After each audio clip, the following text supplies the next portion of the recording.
क्या बोलूं? कुछ बोलने के पहले मैं एक बात कहना चाहता हूं। जी। भारतीय जनता पार्टी एक राष्ट्रीय पार्टी है और उसके राष्ट्रीय प्रवक्ता ने आज जिस तरह से भारत के पहले प्रधानमंत्री के बारे में उपहास उड़ाते हुए शब्दों का इस्तेमाल किया, खिल्ली उड़ाते हुए शब्दों का इस्तेमाल किया, मैं उसका पुरजोर विरोध करता हूं। दूसरा, मैं इसको भी दुर्भाग्यपूर्ण मानता हूं कि रिपब्लिक भारत जैसे चैनल के प्रवक्ता ने, एंकर ने वक्ता जी को इस तरह से मखौल उड़ाने से रोका नहीं। अच्छा, ये प्रवृत्ति पंकज जी होनी चाहिए। एक मिनट बताइए। रुक जाइए, एक मिनट, केवल एक मिनट। प्रधानमंत्री नरेंद्र मोदी हैं आज, और जवाहरलाल नेहरू थे, वो भी इसी पद पर थे। मोदी का मजाक आप रोज उड़ा सकते हैं, प्रतिदिन, और नेहरू जी के पास कोई विशेषाधिकार हैं जिनका मजाक आप कभी नहीं उड़ा सकते, और उस पे एंकर भी रोके। इस्तेमाल करके नहीं उड़ाया।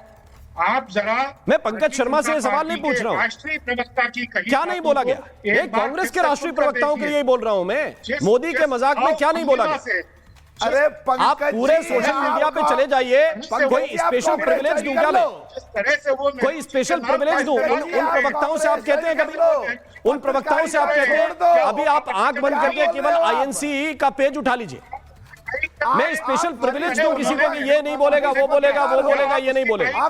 जब आप सारी राजनीति इधर ले आए हैं, जब आप सारी राजनीति इधर ले आए हैं, भारत के पहले प्रधानमंत्री के नाम का जिस तरह से उन्होंने संबोधित किया, क्या आप उसकी तारीफ करते हैं? कांग्रेस, अच्छा, शहजाद पूनावाला रिस्पॉन्ड करेंगे। क्यों भाई, क्यों मजाक उड़ाते हैं चाचा नेहरू का? साहब क्यों मजाक उड़ाते हैं? ऐसा है, सुनिए, बोलिए। एक सेकंड। मैंने कौन सा गलत शब्द इस्तेमाल किया? मैंने चिच्चा बोला? अरे भाई, कई भाषाओं में कई लोग जो है उन चाचा को चिच्चा बोलते हो। चाचा नेहरू तो पसंद करते थे अपना चाचा को चिच्चा बोला, तो चिच्चा से क्या नाराजगी हो गई? अरे देखिए, एक सेकंड राम जी, मैं अपना बोल लूं क्या? राम जी, मैं अपनी बात बोल लूं, फिर वो बीच में बोले। जी जी, बोलिए। राम जी, ऐसे तो डिबेट नहीं होगी। मैं तो राम जी से पूछ रहा हूं कि क्या राम जी आपके उन्होंने बोला, किस तर्क से आप आपत्ति, मुझे बताइए ना, किस तर्क से आपको दिक्कत हुई? मैं उसको ठीक करवाता हूं, अभी ठीक करवाता हूं। पंकज जी को क्या प्रॉब्लम है? अपनी बात पूरी कर लूंगा, फिर वो बोलेंगे। हाँ, सुन लीजिए। किस नाम से संबोधन किया? राम जी, मुझे अपनी बात रखने दो लोगों की आवाज आ रही है, सुन नहीं पा रहा। वन सेकंड शहजाद पूनावाला, मैं आपके पास तुरंत आ रहा हूं। शहजाद, एक सेकंड रुक जाइए बस। किस संबोधन से दिक्कत है, दोबारा दोहरा दीजिए जरा। मैं क्यों दोहराऊं? उस संबोधन को नहीं दोहरा सकता। ऐसा कौन सा संबोधन हो गया भाई जो आप दोहरा नहीं सकते? अपनी बात उसको दोबारा सुन लीजिए ना। राम जी, मुझे अपनी बात रखने दीजिए। ओके, राम जी, शहजाद पूनावाला। राम जी, ऐसे नहीं अच्छा, आपको अगर चचा और चिचा में दिक्कत है तो मैं बता देता हूं, इस देश के 70-80% लोग, एक सेकंड, मैं शहजाद पूनावाला, 1 सेकंड, मैं आपको पूरा मौका दे रहा हूं रिस्पॉन्ड करने के लिए। अभी नरेंद्र मोदी को असदुद्दीन ओवैसी दिन भर मोदी बोलते हैं, वो दा शब्द का उच्चारण नहीं करते। ऐसा नहीं है कि उनकी जबान साफ नहीं है ना। अब शहजाद पूनावाला रिस्पॉन्ड कर रहे हैं, सुनिए। मैं 20 सेकंड मांगता हूं, फिर उसके बाद पंकज जी बोले धैर्य रखिए।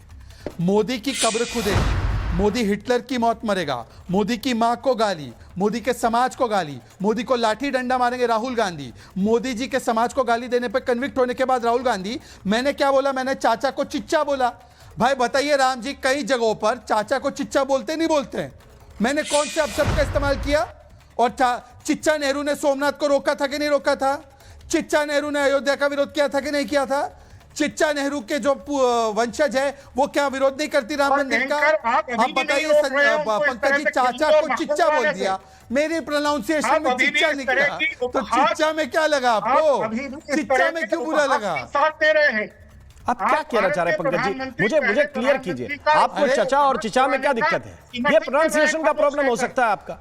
आपको चचा और चिचा में मुझे तो कोई खास अंतर नहीं दिखाई दे रहा। ये प्रोनाउंसिएशन का प्रॉब्लम नहीं है। किसमें? चिच्चा में क्या है? इसके पीछे का उनका तो नाम ही, अरे ऐसे, उनका पूरा नाम पंडित जवाहरलाल नेहरू था, है ना। अब कोई प्रेम से उन्हें चचा बुलाए या चाचा बुलाए, अंकल बुलाए, जिसके जो रिश्ते में लगते हैं वो बुलाएगा। आपको क्या दिक्कत है इससे? आप जैसे प्रबुद्ध एंकर से यही उम्मीद है। अब इसमें क्या समस्या है? इस तरह से समर्थन कर रहे हैं। इस देश के मैं बता रहा हूं आपको, अपने अनुभव के आधार पर आप मुस्लिमों की बस्ती में कभी जाइए, शहजाद पूना वाला मुस्लिम है ना, आप कभी बस्ती में उनकी जाइए, वो ऐसे ही बोलते हैं, वो अपने चाचा को भी चिचा बोलते हैं भैया, क्या दिक्कत है उसमें? उसमें बहुत अनुभव है। अगर शहजाद, मुझे लग रहा है कि आपने भारी अपराध कर दिया, पंकज जी कह रहे हैं। अब मेरा विवेक इतने दूर नहीं जा रहा है, नहीं कैसे पंकज शर्मा जी को दिक्कत हो रही है। अब बताइए, कोई मुस्लिम चाचा को चिच्चा बोल दे, इससे इनको विरोध है? कोई मुस्लिम चाचा को चिच्चा बोल दे, इससे विरोध है? कल बोलेंगे अच्छा, मेरा डिबेट दायमा जा रहा है, एक मिनट तो ठीक है, भ्राताश्री बोलेंगे, ठीक हम है, भाईजान नहीं बोलेंगे। अब संदीप त्रिपाठी रिस्पॉन्ड कर रहे हैं। संदीप त्रिपाठी बताइए। बोलेंगे पंकज जी को बुरा लगा। चलिए, मलूक नागर जी बहुत पढ़े लिखे व्यक्ति हैं और बहुत अनुभवी है। आ रहा हूं नागर जी। एक छोटा, बसपा से निकलकर आज आरएलडी में है। मैं एक छोटा सा सवाल सिर्फ ये जानना चाहता हूं। अभी बात आई, अभी आपने कहा कि हमने 64 सालों में मुस्लिम समाज को कुछ नहीं दिया और हमने वोट लिया। मतलब आप ये कोई भी अगर भारतीय जनता पार्टी ये कहती है कि हमने तुष्टीकरण किया, तो इसका मतलब है कि वो झूठ बोलते हैं। समस्या यही है कि चच्चा आएंगे, वो पठान चच्चा आएंगे, वो घबरांडू चच्चा आएंगे, जो कहेंगे मैं पठान का बच्चा हूं, वो कहेंगे हमने मुसलमानों के लिए कुछ नहीं किया है। उसके बाद एक तरफ आएंगे, फिर वो हमारे घबरांडू चच्चा एक जो आते हैं गू से एक राज्य पड़ता है, वहां से आएंगे, वो कहेंगे हमने हिंदुओं के लिए कुछ नहीं किया। भैया, ये जो देश में हुआ है, हमने सही देशवासियों के लिए किया। ना हमने तुष्टीकरण किया, ना हमने मुस्लिम देखा, ना हिंदू देखा। हमने हिंदू के चिच्चा शब्द गलत तो नहीं है ना? हमने भारत के एक नागरिकों के लिए काम मलूक नागर रिस्पॉन्ड कर रहे हैं। आप क्या बताइए? नागर जी को लेके आइए जी। और ये मलूक नागर जी बिल्कुल सही कह रहे हैं। देखिए राममोहन जी, भारतीय जनता पार्टी को आईना दिखा रहे हैं। संदीप भाई, हमने कभी तुष्टीकरण नहीं किया, हमने तुष्टीकरण कभी नहीं किया। हमने भारत के एक नागरिक के लिए काम किया। जी जी, देखिए, हाँ, एक सेकंड, राममोहन जी के माइक बंद करो ना प्लीज। नागर जी बोलिए। देखिए, संदीप भाई का मैं बहुत इज्जत करता हूं और मैं कांग्रेस से विधायक भी रहा हूं और 2001 में सगे 3 भाई पूरे देश में हम थे जो एआईसीसी मेंबर थे। कांग्रेस को इनको बेहतर जानता हूं। मैं एक बात कह रहा हूं, जब देश आजाद हुआ उसके समय में 24% मुसलमान भाइयों की हर जगह हिस्सेदारी थी, सरकारी नौकरियों में, व्यापार में, जजों में, हर जगह। और 2014 तक आते आते 1.5% रह गई, चाहे वो नौकरियों में हो, जजों की हो, ऑफिसर्स का हो, व्यापार में हो, किसी भी धंधे में हो। तो जब पूरा मुसलमान भाइयों का पूरा वहां ले जाके ठोक दिया, इन्हें कुछ नहीं दिया। और पाकिस्तान और हिंदुस्तान की बाउंड्री पे वो दलित मुसलमान रहते हैं। पूछ लो, शर्त लगाता हूं, दलित मुसलमान जानते भी हो, गुजर बकरवाल जिनको कहते हैं 600 किलोमीटर में देश के लिए लड़ते हैं, उनको कुछ नहीं दिया। वो रोटी को दाने को खत्म कर रहा हूं बात को।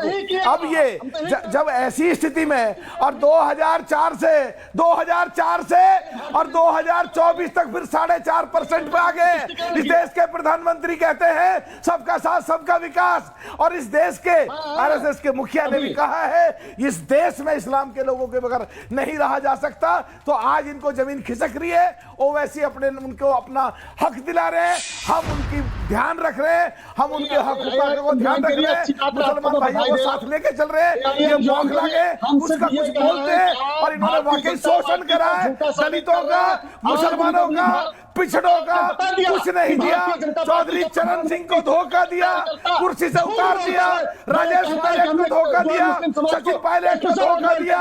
ये लोग गुमराह करते रहे, शोषण करते रहे, वोट लेते रहे, कुछ नहीं दिया इन्होंने। आज इसलिए